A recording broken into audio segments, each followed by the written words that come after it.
on today's show.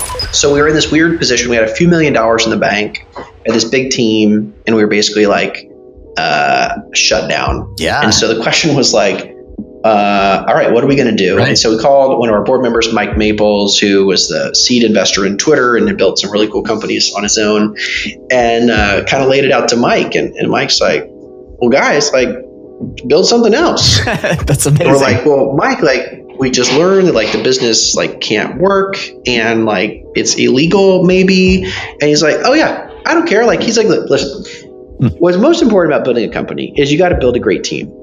And your assets you have really are your team and your learnings. And you guys have had to build, you filed like 32 provisional patents. You built this team. You've gone through the ringer and all these things. You learned a ton of stuff and you have a team. So let's build something else. 5, 4, 3, 2, 1. Welcome to the Creator Institute podcast. Your host, Evan Koester. How's it going, everyone? This is Eric. And on today's episode, we get the chance to talk to Evan Baehr just days after his company Able was acquired. Evan is the author of a really interesting book, one of the few books that I recommend about startup and venture capital pitching, called Get Backed, that became a bestseller. And we'll hear in his story a little bit about his rationale for why he decided to create a book, especially in the midst of starting a company, the impact that it had on his trajectory. And ultimately, we'll hear a little bit about how Evan went from having these aspirations to be in politics to realizing that maybe there's opportunities in startups and capitalism, and then settling somewhere in the middle. What I think is fascinating about Evan's story is he has had kind of a lot of the traditional boxes checked. He's been someone who's been to the best schools, Yale, Princeton, Harvard. He's studied with some great people. And yet here he is saying, I think that I need to continue to learn and continue to find and dig in. He's incredibly dynamic. I've had the great privilege to get to know him. He's now starting his next adventure, working on teaching at University of Texas at Austin. And we talk a lot about his experience of co-authoring a book with his partner, the other Evan, who we'll preview on another episode down the road. But I think it was interesting hearing him talk about the outcomes, the challenges that he had. And ultimately, we'll talk a lot about his strategies to market his book. We don't spend a lot of time when we think about creating something about the marketing angle, but his documents that I'll share with everyone about how to actually market a book were terrific. And I think it shows what happens when you say, listen, this book is something I'm using to build a brand, to build name recognition, and to get it out there. And you've seen Evans plastered all over the place with their book, Get Backed. I think you're really going to enjoy the interview with Evan. And I would say it's something perfect for someone who's sort of trying to understand when they're busy with everything else, why it may make sense to find that partner, that project, and take a stab at creating something great. Evan Baehr, everyone, the author of Get Backed. Evan, excited to have you today. Now, this time, after our second try, we've got you, and I'm super excited to chat with you. You and I have been friends for a while now, and I sort of got to see your adventure through launching a book while running a company and all of the magic that went along with it. And you've had a lot of news over the last few days, so super excited to spend some quality time with you. Well, hey, honestly, it is fitting that this is our second attempt at this podcast. One of my favorite definitions of entrepreneurship or of a great CEO is you wake up in the morning, you throw yourself in the right direction, fall down on the ground, and get up as fast as you can the next morning. And the guy that can do that the most times in a row is the guy that wins. So this podcast may take 5 or 6 attempts, but like, we're going to do it. And we're going to throw ourselves downstairs, whatever it takes to make this happen. Do it. And I heard you were sharing earlier that you're even game to learn new sports like archery. And if you get shot by an arrow, you get up and keep going. Like, you're like Hunger Games over here. A little bit. I mean, I think, was it Tim Ferriss calls himself the human experiment or something? Yes. I'm not like that extreme. I don't do bizarre, cleanses or anything like that. But my wife points this out mostly as a compliment, but sometimes as a frustration, which is that I am insatiably curious, which is said as the friendly way. The other description of that is like very nosy and won't stop asking questions. And so anyway, I love meeting new people and getting to learn by asking people questions. And it's just much more fun for me than kind of sitting and reading a book for a long time. So podcasts, I'm sitting here. I've got a handful of different USB mics. We set up a little recording studio at our house. I've got like the ESPN style sportscaster headset. Like I just buy cool things that let me tinker and learn new stuff. So anyway, long-winded way of saying thanks for having me. Of course. And so we're going to talk a lot about the book here, but I sort of want to tee up a little bit of taking folks through your adventure, because I think there's a few little stops along the way that are some good fodder and color. So I want to start with, as you look at your career trajectory, as I was like looking back at it, there's this there's this earlier, younger Evan who looks like he was on track to be president of the United States. So I want to hear about the early days of you and kind of government and politics. And I want to hear about this run for city council. Oh, man.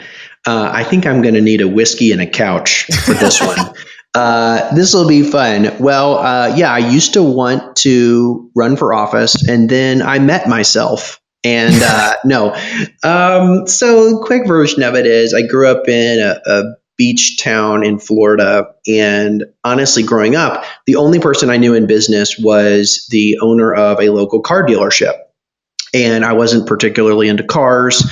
And so I just thought of business was selling cars. And it wasn't until even after college, to be honest, that I started meeting people in the world of entrepreneurship. So that explains kind of the late start of thinking about building companies, because I just didn't really have any exposure to it.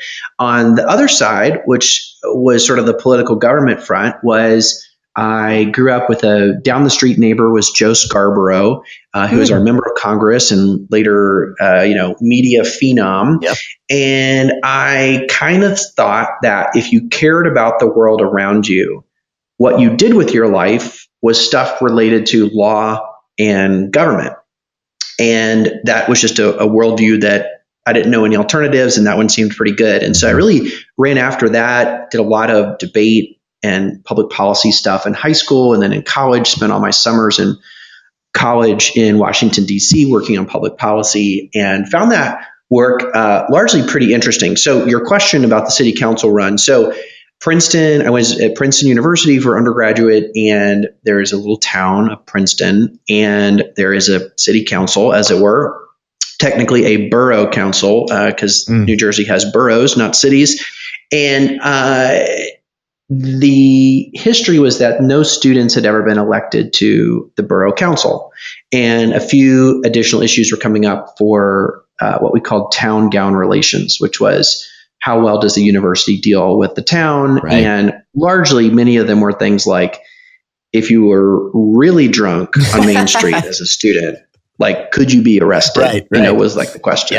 Yeah. And would you be on the governance of the university police or the real police? I mean, that was like the most important question. Hypothetically, so find out the answer to that one. Just hypothetically, of course. Oh, yeah. All just kind of an investigation, So I was really involved in like student government and campus politics and student council and all those kinds of things. And then also kind of got involved in statewide political stuff of joining some campaigns. And I went to this little borough meeting, and it was the Princeton Borough Republican Club meeting, which was like 9 octogenarians who were like, we need a candidate for city council. And I was like, this is crazy. And anyway, pieced together this idea of, if I got all the students to vote for me, right, and I got all the Republicans in the town, which was like meaning like both of them, then I could win feasibly.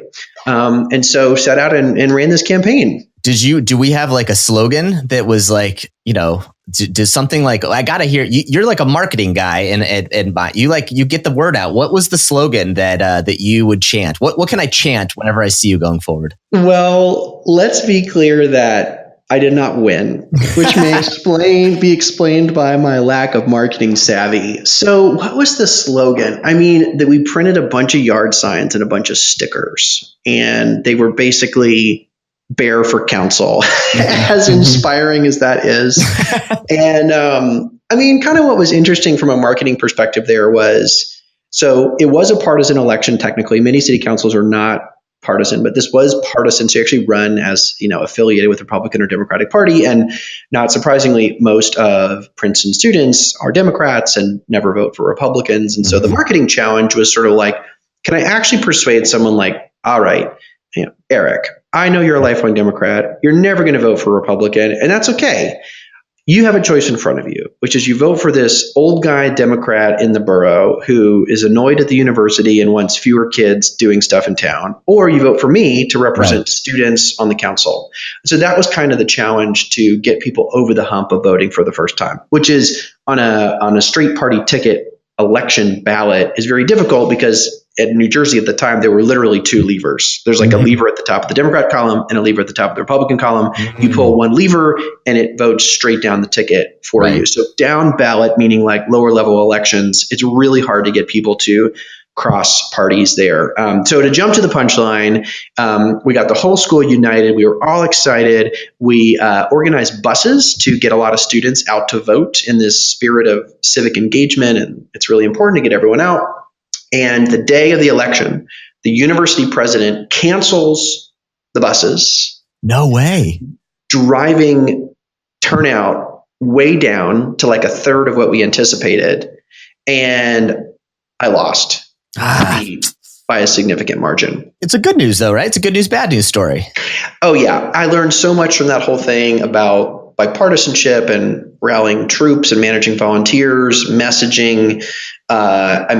All kinds of things were super interesting through that whole experience. One kind of cliche learning that everyone says you'll learn if you run for office is that what most people care about is their sidewalk in front of their house. Right. So it's like you knock on the door and it's like, hey, I'm Evan Baehr. I've built this whole plan on town gown relations and this alternative tax scheme when property comes off the tax rolls. And they're like, do you see that crack in the sidewalk out there? Right. In the winter, it ices over and it's like really dangerous. And I'm just like, what are you talking about? But it's like in all product management, they say like you talk to 5 customers and you think they are crazy, and you talk to 10 customers and you realize you are crazy. Right. It's one of those kind of deals. Yeah. Yeah. So that was we'll call it the early peak and trough of your political aspirations. And I want to, I read a little quote that you wrote when you testified before the House of Representatives. You said to the representatives, I wanted to be you. I believed public policy was the best avenue for social change. I no longer believe that, and I wanted to share why. And you introduce them to a man who sort of influenced your thinking about innovation. So you want to tell us a little bit about that man who influenced, in some ways, kickstarted your path into entrepreneurship startups. Yeah, well, the real story was once I experienced the breaded nugget, Dan Cathy just introduced me to the new way of Chick-fil-A as this innovative. Wait, hold on. Sorry. That's the wrong guy. That's a different story. Guy. I do love Chick-fil-A though. It's just it's so tasty. Okay, time for another story. Okay. So that guy is a guy named Peter Thiel. I won't presume all your listeners know. Peter most famously probably was the seed investor, kind of discovered Mark Zuckerberg and invested in the earliest of Facebook, and has done all kinds of things of being a co-founder of PayPal and building Palantir, and early investor in lots of really successful companies. And Peter's story is interesting though. So Peter went to Stanford undergrad, Stanford Law School, clerked for Edmondson on the 11th Circuit, wrote a book, and in a lot of ways was in this kind of similar worldview of the way to change the world is through law and public policy. And he was selected to interview for a Supreme Court clerkship, which is kind of your nadir of legal elite performance, and he didn't get it. He got the interview and then did not get the clerkship. For him was kind of one of the first times maybe he'd ever failed, right? Right, exactly. So he calls his friend Max, kind of devastated, and he's like, Max, I didn't get this thing. What am I going to do? And the quick version of the story is Max like, well, I'm starting this company. Like, why don't you come work on it with me? And that was PayPal. And so Peter was kind of, had he gotten that clerkship, he may have drifted off into obscurity of some, regulatory lawyer or something. Mm-hmm. And so I really appreciate that. So I met Peter actually several years out of undergrad. I was back in grad school at Yale, where I had gone to go to divinity school and law school. Whole separate story. It was not that interesting, probably. And anyway, met Peter through some mutual friends there. And by getting to spend time with Peter and learn his story and good conversations with him, became a believer in, a tempted protege of this idea that it is the corporation that is the best mechanism for organizing capital to deliver on really any goal that you have. Mm-hmm. So what kinds of capital? So capital is intellectual capital, so the ideas themselves. It's human capital of the people doing the work. It's financial capital to make it possible. Political capital to pave the way, to make things legal. All that capital is, you got to organize that stuff to do things in the world. And so your kind of question is like, well, how are you going to organize that kind of capital? And he would argue that the form of the corporation, the legal entity, but also the idea of the corporation, is the most effective way of organizing that capital in order to deliver a scaled outcome. And which sounds kind of like technical and a little bit dry, but let me give you an example of this. So I was recently in an interesting long conversation with Michael Dell, who is, I think he's worth $35 billion, obviously founder of Dell Computers, and his lifelong passion from a sort of social cause perspective has been around child poverty. And so he has this very large foundation that has invested or donated money mostly to hundreds of organizations, and then they study them to kind of figure out what are all the things that work to actually reduce child poverty. And basically what he concluded was that for-profit investing of their money is not only good because they get the money back with a return, it actually delivers on the goals more effectively than giving the money away. Interesting. And so from his perspective, he would rather put $20 million into a for-profit alternative high school privately run program that like charges kids money to go get a degree, then give $20 million to a direct poverty alleviation program that would give out soup to homeless people. Now, there are probably cases where pure philanthropic activity is needed, but when you really put how do people perform on the same goal in a for-profit structure versus a nonprofit structure, Michael Dell and Peter, and I think others, would really side on the for-profit side of things. And the last thing I'll mention on this is it really shifted my view, because I used to think of, why is business good? I think business is good. Business is good because when people make a lot of money in business, then they use that money to do good things, give it to Habitat for Humanity. Yep. And I actually realized that's totally wrong. Now, if you happen to make a lot of money and you're privately wealthy, I like the idea that you give 10% of your income away. And if you make a lot of money, I think you should give even more of it away. Right. That's a good thing. But what I had missed was that the actual operations and activities and wealth creation of the for-profit company itself was the ultimate good, not the intrinsic good or the instrumental good of creating wealth for the owner. Yep.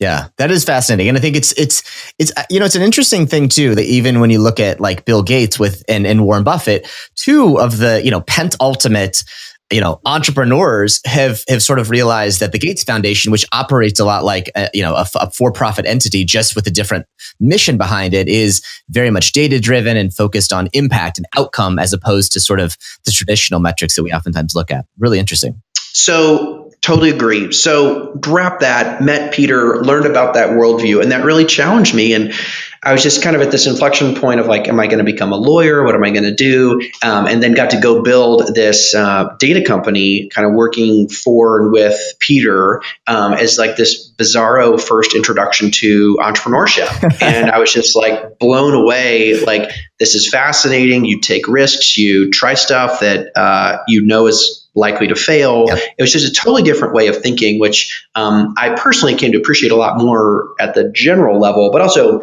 a lot of should you be an entrepreneur or whatever, has a lot to do with your own skill sets and giftings and what do you feel passionate about. For me, operating in the context of uncertainty makes me go crazy, but I love it. I can't. I don't think I could do anything else. Yeah. And so that led you to get one of the perfect sort of launch articles ever about your future company, Going Postal. So tell us about your experience of launching a company to, in some ways, do what you were just talking about, to sort of become more of a sort of a for-profit entity attacking a traditionally sort of social services government problem.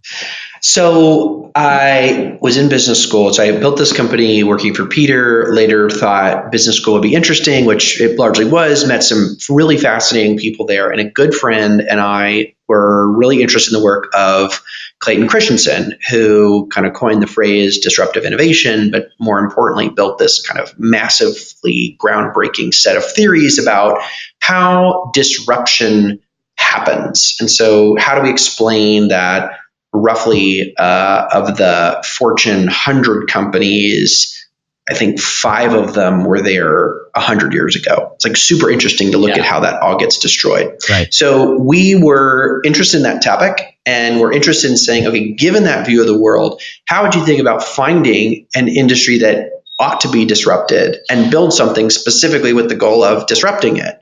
And to add another layer to it, my good friend Will Davis said, he was super interested in government inefficiencies, lots of conversation about government waste and et cetera.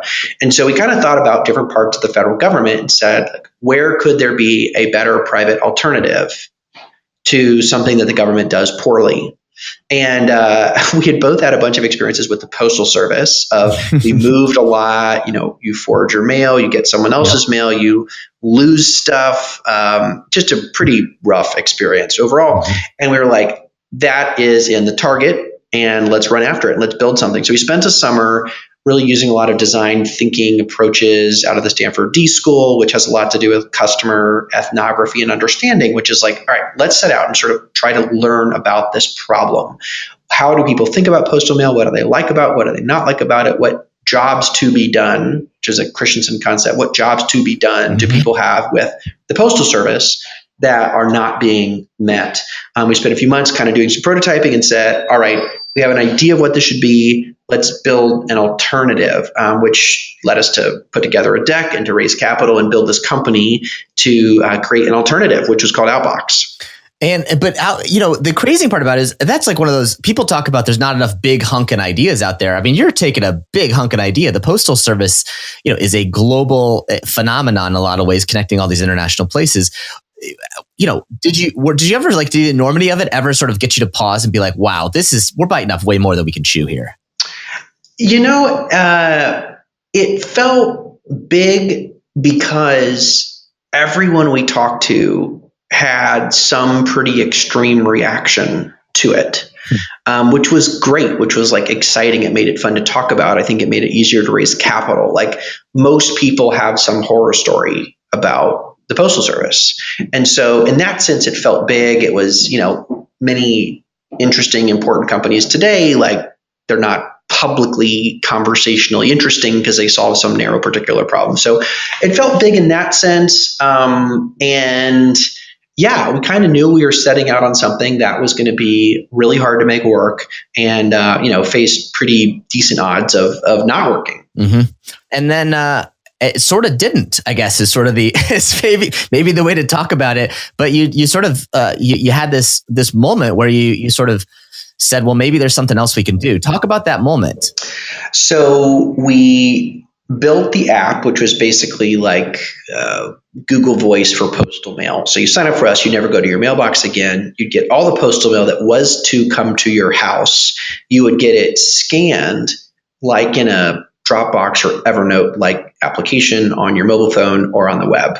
And you could have stuff shredded, you could have stuff stored forever digitally, or you could actually request the physical copies. So that was the stage 1 of the product. So we built all this operational stuff of trucks and scanners and depots and a bunch of operational components to make the whole thing work.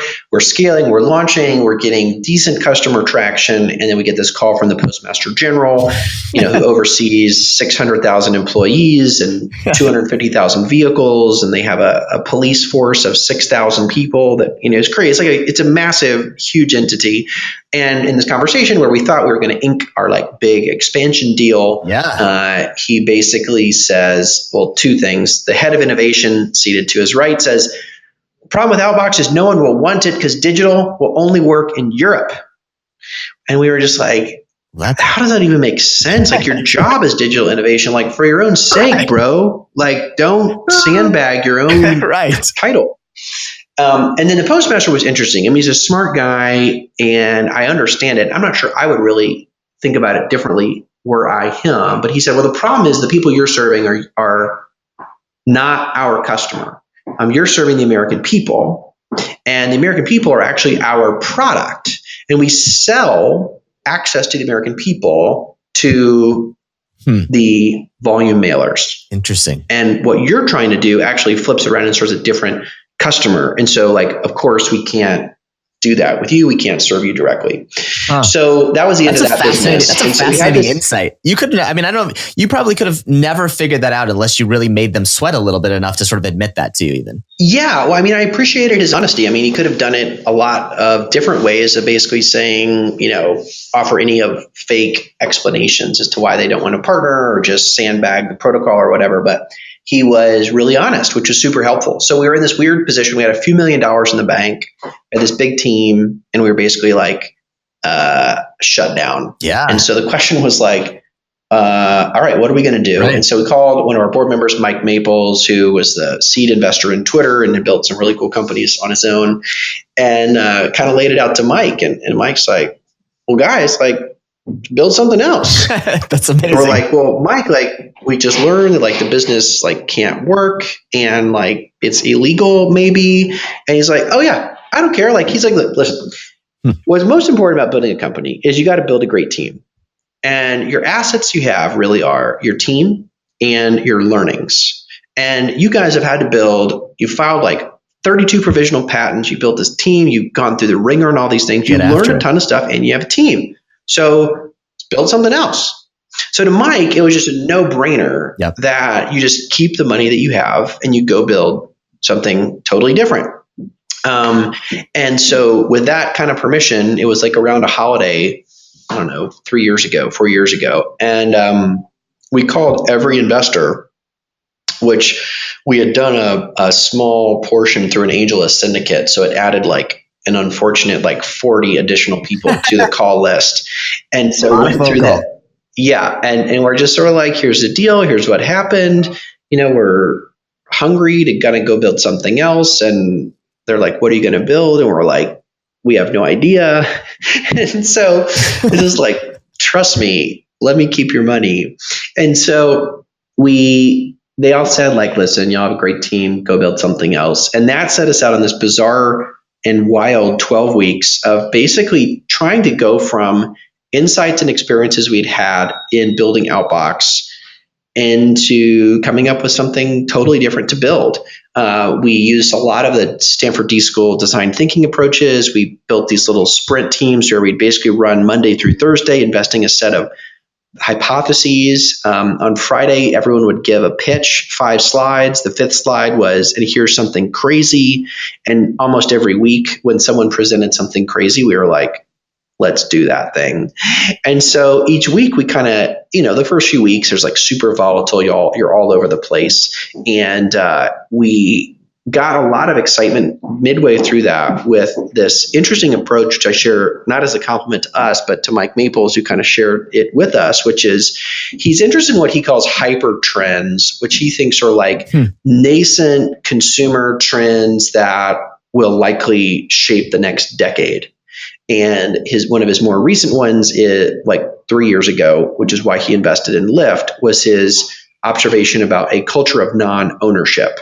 And so he had some stat. It's something like when he was 18, 90% of 18-year-olds had a driver's license. And today that number is in the 40s or something. Wow. So it's people don't need to have that kind of permission anymore. They want a more detached relationship to things.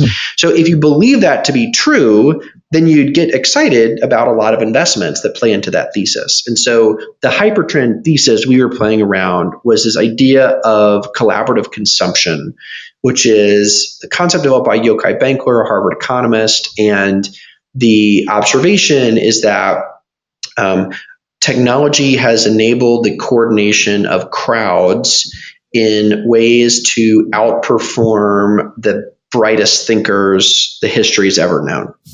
And so you get like 10,000 dumb people in a room using different technologies, and like they work together to beat the smartest man in the world in solving some particular problem. And he has lots of examples of this. So we were interested in that trend. We were interested in small business. We had met a lot of them, and we kind of mashed all that together and said, could collaborative consumption say something about finance? Right. We thought it could, and those are kind of the outer bounds of what we wanted to set out to create. And so that was sort of the point where we met. We both, in some ways, were attacking this challenging and difficult market. I think that you call the Fortune 5 million, and I think you sort of, in some ways, have just yesterday announced the sort of the wrapping on the bow of that experiment. Tell us sort of the conclusion of Able. Yeah, so Able is the company that we built out of that, which is a lender to small businesses. So the product we offer, a small business owner comes to us, let's say they're a coffee shop and they want to get a second roaster. They've applied to banks and can't get loans, and they've maxed out their credit cards, and they don't want another home equity line of credit. And we say, all right, well, let's underwrite you, get to know about your business and your personal background, and we can make you an offer like right away to say, all right, here's $100,000 at 13% for a 5-year note.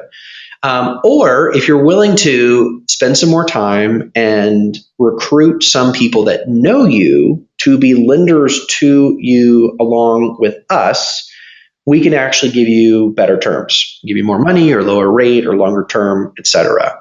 And so in some ways, we were just trying to prove what is a very elementary and obvious observation, which is like, if I meet Eric on the internet and Eric asks me for money, I will know more about Eric's trustworthiness if I can talk to one person that knows Eric. It's like, duh. It's like very straightforward. And so that was the premise of it. We ran after it a bunch of different ways. We created a handful of products based on that thesis. We, maybe 12 months in, put together a $100 million line of credit to enable us to kind of fund up to like $125 million of loans, and built a bunch of technology around understanding small businesses and credit models, et cetera. And so in the middle of that process, in the middle of last year, I began conversations with a few large incumbents that do huge volumes and have massive channel partnerships for pushing a lot of volume of loans, and negotiate a sale to Fundation, which is one of those really large online lenders that sells a bunch of different products, which we just announced publicly yesterday. So it's a timely time for the chat. So that's the bow, and learned a ton from that. Really proud of what we were able to build, met and help support more businesses than I can remember. So it felt really both valuable, but also worthy. Right. And did it tie back to your, how did it deepen the way you earlier said that one of the big premises you took from Peter was the fact that corporations can do more good than sort of, than one might think. It's the ultimate contribution to society. How do you feel about that now, looking at kind of the adventures you had and sort of the end of sort of almost close to a decade in some ways of your life with across all these sort of iterations along the way? Well, now that you've reminded me that I'm almost dead, it's nice to reflect it's all over my misspent years. So I have remained committed to the thesis that the corporation is an amazing entity which can change the world. The area of financial services, sadly, is one where law and public policy and government and lobbyists exerts just an unbelievable influence on what products and services can be created and can be shipped. So I think if I were to think of a field like this is kind of a funny exercise. It's actually kind of hard to find one. Let's go back in time and just say Bitcoin 18 months ago. Yeah. And there's a really talented Bitcoin engineer, and they were like, I can either go build products in a private company, or I can go work at the CFTC and help regulators figure out what to do about Bitcoin. I'm like, save yourself and save the world, go build a great company. Mm-hmm. And the nature of these scary, high scalable, unknown technologies is that government takes a new interest in regulating those things and exerts massive influences on the types of goods and services that can make it to the market. Right. And the nature of really large incumbent companies with huge war chests and tens, hundreds of millions of dollars going to lobbyists are that it favors the incumbents, which broadly is really bad for startups. So, I mean, an interesting thing that's happened in the FinServ financial services space is that Obama's very heavy regulation through the CFPB of financial services companies, including banks, actually spurred a lot of startups to be created because it said to banks, no, you can't do those things, or banks operated very conservatively. So Donald Trump is elected with plans to basically eviscerate the CFPB. And in some ways, it's actually pretty bad for startups because it is now an open invitation again to the big banks to say, you should go be able to innovate, which in the short term is bad for this narrow category of startups. But in the long term, I think is actually great for the American consumer. At the end of the day, it's about consumer protection is an important thing. And the balance that regulators and we as a society have to come up with is, how do we maximize innovation in a way that lowers costs and increases human flourishing while keeping people safe? And that's a tough line to walk. Yeah. And so I think I've kind of come full circle on this a little bit, which is no matter how successful a company I build in financial services or Bitcoin or high school education, I mean, literally all these things, they cannot be solved only by world-class CEOs building companies. Because no matter how amazing your company is fighting or doing high school education reform, there will be 500,000 members of a national teachers union who is probably directly at odds with what you're doing and who's certainly funding political elected officials who oppose what you're doing. So I think I went to the far end of the spectrum, which is like, build it, you'll change the world, away from run for Congress. And I'm kind of back in the middle, which is, I appreciate both sides. And I know that you haven't yet announced what's the next adventure, but there is a next adventure, and you're going to have to come in and tell me what it is to be in the middle now after those two sets of pillar learnings of what's the next adventure. So I'm holding you to that. It's it's just a little barbecue stand, live in Austin, just let's get out of this high risk business. Let's just start something simple, straightforward, grandfather's recipe. No, just kidding. Not at all. But I will come back. We'll talk about it. I love that. Listen, if you do that, I'm telling you, there's an opportunity. So I don't eat meat. And the one thing I miss more than anything is barbecued pulled pork. And so if you could figure out that solution for me, and I think you're the guy to do it, I'm in. Whatever it takes, I'm in. I'll hold the signs. I'll run your political campaign. I'm in. Whatever it is, you just tell me. So we're talking barbecued pulled pork. Like barbecue pulled tofu or something. You want a non-meat. I can't be come on, it can't be that shitty. I don't want to eat pulled tofu. Delicious. So, delicious. All right. Yeah, on the list. Stay tuned. Yeah. It sounds like it's already out of the barn. All right. So we got to talk about your book, because first off, I think it is, I meet with tons of entrepreneurs, and I have to tell you, your book is one of the only books I recommend, actually. And the reason I recommend it is because it's actually the stuff that everyone talks about as lore, but no one actually documents it. So I want you to give a little spiel on what is backed. And then I want to hear why you decided to write it. So the book is speaking to early stage founders that have an idea that they are considering raising capital around.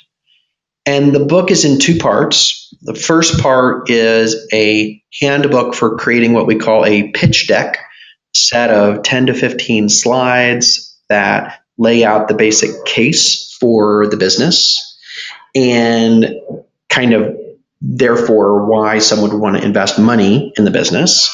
And we collected a few hundred pitch decks and kind of put together some best practices and samplings of really great illustrative slides to make the cases for the different parts of product, market, team, etc. And most people don't share those off. They're like, it's one of those things. It's kind of like the notes where you would get someone's like old notes in high school or college, where it's like, if you got the notes from your fraternity brothers, you were in, but everyone else was screwed. This is kind of the first, one of the few open source versions of, hey, let me get the information out there and provide some commentary on the good, bad, and the ugly. Yeah, so that was kind of our hope here. I mean, we reached out to all these founders and said, hey, we know your deck is confidential and private, but we really think this is something important for the community, and we're going to get some other great people in this thing. Would you consider letting us publish at least part of your deck? There were people that said no, but we got a lot of yeses. And so really wanted to. Do you want to out anyone who was like a real dick about it? Like, hey, what's wrong with you? Why won't you share your deck? So we had a few people say, so I think that the spirit of it was like, it was one actually kind of funny thing about it was even from some people that sent us their deck, when we went back to them and said like what slides of the deck we wanted to include, a lot of people were actually pretty embarrassed about the deck because it's usually an artifact from like 18 months ago. Yeah. And so whether they think the design is crappy or like the numbers make it look like a crappy business, like a lot of them were sort of like embarrassed about it. We were like, come on, man, let's just do it anyway. So, that we really thought that was a great asset because as you point out, these decks really are like a great currency that like we found that a lot of founders who were raising money successfully kind of had this little black market of, 5 or 10 decks that they had used for their own inspiration. And we were like, come on, let's just like build this out because we think we're not outing anyone. Right. We're actually just like building some best practices because the takeaway from the pitch deck experience from my side is that a pitch deck is not something that it's not an artifact you create to sell something that you've already built. Right. It's actually a framework for understanding a business. Yep. And so when I meet with a founder who's like, I'm trying to raise money or I'm building this company, I'm like, well, send me your deck. Mm-hmm. They're like, oh, I don't have one yet. I'm like, well, why not? They're like, well, I'm not raising money right now. And my point is like, a deck is not only for raising money. A deck is the single best instance you have of articulating what it is that you're doing. Yep. And you need it, even if it's just you, not talking to anyone. And so I use decks you use it to raise money, certainly, but you use it to hire people, to like sell them on what the vision is. You might use it with your early customers to explain what the company is. It's really relevant for a lot of reasons. I tell people the same thing about a book, actually, right? I think it's one of those things where like, I don't know anything. And I'm like, listen, a book is a good framework to learn. Like just the process of it in the same way. I think the deck, any of these things where you actually create something forces you that you're going to show to other people, I think forces a level of discipline that we don't often do. So I think it's an interesting sense of the deck as a vehicle to force you to actually learn something to be able to communicate it. It's an interesting framework. Massive. Yeah. So our first day of this course, I'm teaching at University of Texas in a few weeks. Each student will get 12 sheets of paper and they will have to use a Sharpie on those 12 sheets of paper to sketch a deck and around an idea that they come to class with.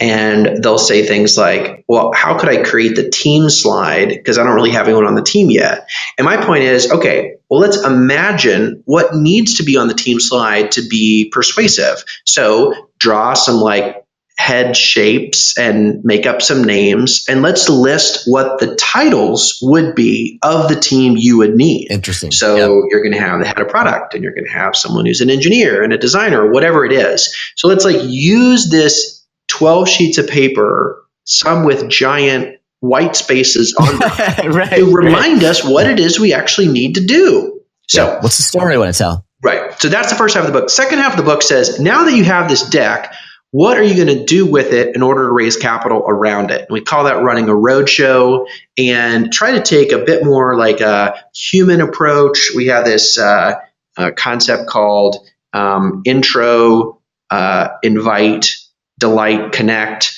which is basically trying to take kind of a more human approach to sales, where you're building rapport directly with the investor as opposed to kind of treating them like a mercenary customer that you're trying to sell a product to. And so one interesting piece is we saw a lot of decks where, let's say a company was like really amazing and like had raised a lot of money and was like very successful. In some cases, their deck was actually really bad. And that was a case where they just had this super charismatic founder, and like he didn't care or she didn't care about the deck, and it was just like a great salesperson. It was like, wow, I want to be in on that person. Interesting. There were other companies that had an amazing deck but raised no money.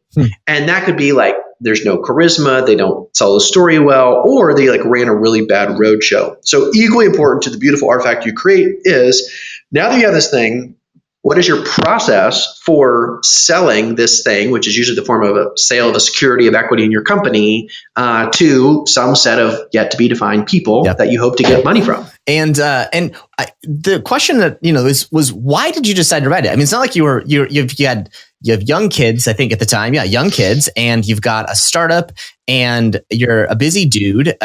Why did you decide that a book is the thing that you wanted to add to the complexity of your already complex life?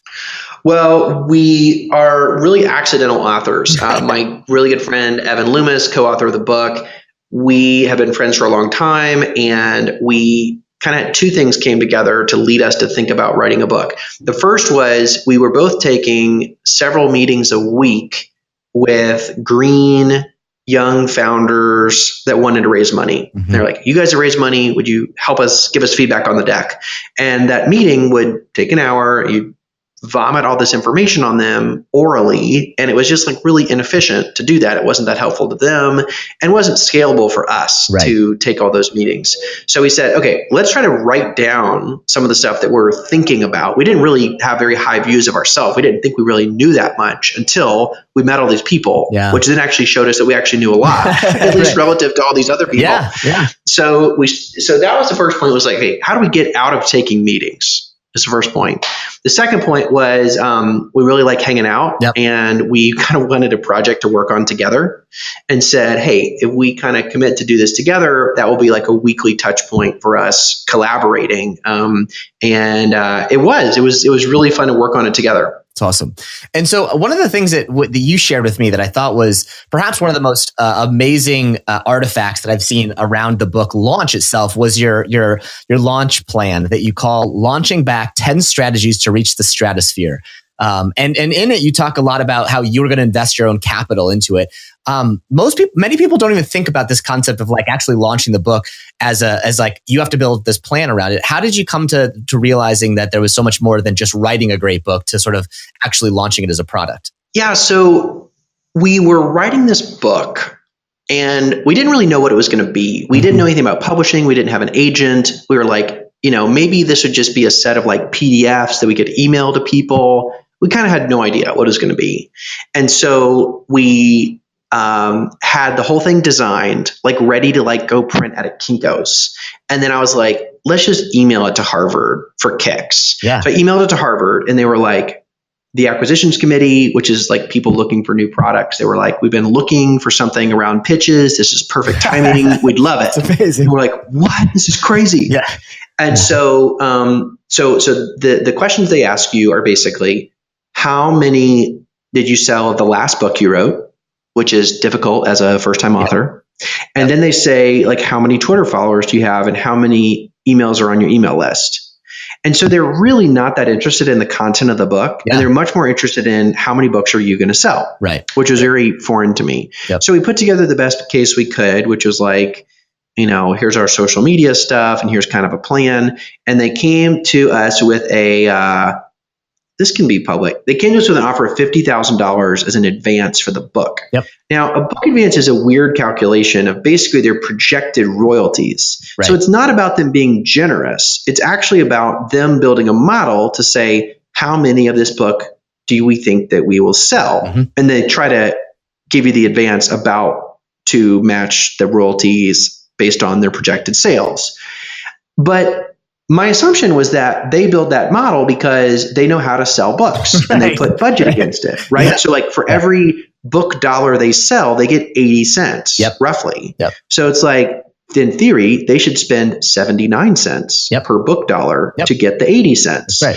But it's like, doesn't work that way at all. Yeah. So book marketing is crazy, is very poorly done. I'm amazed at like how weak most publishers are at how to market books. And we got some advice from a handful of different friends that were successful authors. And they were like, $50K, that's ridiculous. Let's build a plan, come back to it, and demand like triple. We're like, oh my gosh, that sounds aggressive. So we were like, okay, we put this plan together, basically say to the publisher, okay, here are a bunch of ways that we think we're going to go crush this. I know like we're first time authors, but like we're going to market the crap out of this thing. It's going to be awesome. And we pitched and they doubled the advance, which was really cool. Yeah. And but then the bizarro thing about this is like, it really comes back to what are your goals for the book? Right. And we were not writing it to make money. If you're setting out to make money, stop immediately. Right. Don't. So we weren't setting out to make money. So what were our goals? We had largely overlapping goals. We wanted to work together. We wanted to learn. We wanted to learn about a new industry, which was like publishing and media. We wanted to meet a bunch of entrepreneurs through the book writing process. And then we had like this wish list of like cool people we might meet once we wrote the book, because you like get invited to do stuff. It was kind of like, so kind of it was just like, okay, make this a cool splashy book. You want to sell some copies because, the other goal we had was we wanted to be able to write another book in the future. So that means you got to like perform decently well of book sales. So from our perspective, it's like, we basically assume we're not going to make any money anyway. So it's like, if we're getting $100,000 for a book, and the goal is to be able to write another book, or the goal is to sell a bunch of your book, you're actually incented to spend all of that money in marketing the book. Every penny, right? Right. Which even though you get $0 per book until you hit your earnout, and then you only get 20 cents per book later. So the market's kind of crazy, but that was part of this proposal that we came back to the publisher with. It was like, listen, here's the marketing plan that we have. We're going to spend some of our own money and actually hard dollars against marketing this thing. I promise we're going to sell a bunch more books. And they bought the story, and we executed pretty well on the strategy, and hit the warranted higher level book sales projections, actually exceeded them based on how they had backed out the advance. And what was the most successful approach? I know, in the strategy, you list off things like you created a podcast. I remember you were telling me about a Facebook Live strategy that was shocking to even me. Which were the things that you saw the most success from this launch process you went through? So I think sadly, and this is pretty sad, which kind of comes full circle to like why publishers are actually right in asking things like how many people are on your email list. But like direct emails to people about the book with some teaser content in there, and maybe giving them some incentive, like if they buy the book, they get access to some special cool additional content. Is our attributable highest CTR, highest purchase rate of any of our marketing strategies. Interesting. It's a little biased because we mostly knew the people, and these were just people like built up in our own CRM tools. But I mean, the world of book sales is so crazy. If you can convince, to hit a number one title, at least in a subcategory on Amazon, it's like, it might be like selling 1,000 books in like 2 weeks would put you there. And so we're not talking about really that many people to become a bestseller, which is just a commentary that people don't read, I think, in the country. Right. So you really don't have to have that many sales. So that was a piece of it. For us, like we spent some time thinking about, we've created this physical artifact, which is the book, but a lot of our assets that we've created are digital. Deck templates and Excel model templates and suggested websites that you want to visit. Like, we like the idea of the book because it shows off the printed pitch decks well, but there's a lot of stuff that really should be digital. So we did do we did something with AppSumo around like a bundle where people got, it was a free bundle where they got like a chapter of the book and then a bunch of pitch decks and stuff. And so that then got us, I don't know, 9,000 email addresses, and then you can kind of market to them on like book discounts. So it was kind of a hacky thing. And then we did have a number of partnerships with some publishers. So we did some HBR Live stuff on Facebook Live where the content we had was very suitable to coaching and teaching entrepreneurs who are trying to raise money. And there are a lot of other organizations that have those kinds of events and are sort of looking for that kind of content. So some of those were okay. We were just trying to like get the message out to a lot more people. The one, I think a funny, bizarre area for this is getting Amazon reviews and getting book blurbs. So book blurbs, we have a handful of like very famous people like Barbara Corcoran and Adam Grant, et cetera, who gave blurbs for our book. And I won't name names of any of these people, but many of them were like, I'd love to write a blurb. Please send me a suggested blurb right, and I'll sign off on it, right. Which is like so bizarre to me. Yeah, so weird. But another funny thing was, we sent, so we just send the blurbs to Harvard Press and they like kind of did the jacket design about where the blurbs go. And one of the people, so they picked like one for the cover, two for the back, and the rest are in the inside jacket. And someone who was in the inside jacket wrote us and they were like, wow, this is so embarrassing. I can't believe that you didn't put me on the cover. You know, you really have to know who your people are. And I'm just like, oh my, like, bro, you didn't even write this thing. Like, I can't believe you're even paying attention to this right now. So that was kind of a funny world. But I do think there's some element where in some cases in publishing, I think the good guys can win. We hustled to have some friends seed Amazon reviews where we got them to pre-purchase the book, because if you're an authorized purchaser on Amazon, that like makes it a more valuable review. And, you know, probably 20 or 30 of those were friends of ours that had the book been crappy, they would have given us 5 stars anyway. right. But we're now like over 100 5-star reviews, and you know, at least 2/3 of those are people that we don't know. And to see actual customers that you don't know read the book and say, man, I've really been waiting for a book like this, is just some little sense of like, I mean, not that we won, not that it's really competition, but like good guys that work hard, that create content that's actually valuable. You know, there's some parts of the industry that rewards that kind of stuff. And that's the kind of stuff that we need. So many of the books, especially in and around entrepreneurship, are self-serving. Well, they're self-serving. And one quick story. So I later talked to the #1 business press, which is not Harvard, actually. It's a different one. I won't name it. And they were like, well, do you have another book that you'd like to write? And I was like, well, I've got a few ideas. And they were like, well, how does that book relate to how you make money? Well, it's not directly, but I find it really interesting. And I think the content would be really valuable. And this press told me that their policy is they will not publish a book they will not publish the book of an author if the book sales do not directly drive revenue for the author, like outside of the book revenue. Interesting. And so as I unpack that a little bit, it's very interesting and probably a wise business decision of this publisher to say, for example, I want a business consultant who writes a book so that when they sell the book, people call him and hire him because that aligns our incentives. But then I was so naive about this. I was like, books are about knowledge, about transfer of like big ideas. But no, books are about sales. No, come on. And what are you talking about? Obviously, a lot of presses operate in different ways. But I think there's some middle ground there, which is just having like an expanded business card. Like a lot of those books are total junk and they sell a bunch of copies, and that's like sad. But I've seen really smart people write really good content with no eye to marketing. And then the thing is, you've built something beautiful. No one reads it.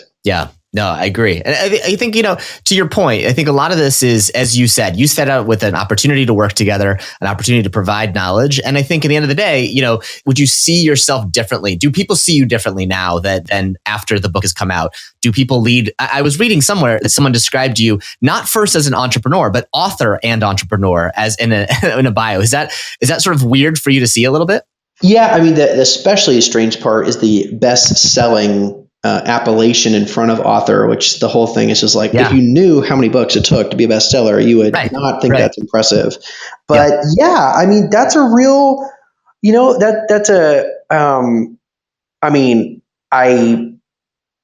I graduated from Harvard, Princeton, and Yale. Those are like bizarre credentials. In most places I go, it's more interesting to people that I'm like a best-selling author than those other credentials. So it's like, I don't think that's the right way to think about it, but so you establish that credibility, and then it helps you write the next book, and then you can teach and you can kind of build all kinds of things. And so I do think generally that arena of like, how do you become an influential public person who is passionate about communicating ideas is certainly something I've not thought very much about, but I think it's something that very few people think about. And it's a real opportunity. There's a Harvard Business Review piece called like the idea entrepreneur, I think. Mm-hmm. And it's kind of like, okay, so ideas give birth to ventures, but like outside of that venture, how are you doing things related to that idea to advance the idea? Are you take Chick-fil-A, full circle for us here. Yeah. The breaded nugget. Chick-fil-A obviously sells a crazy amount of chicken.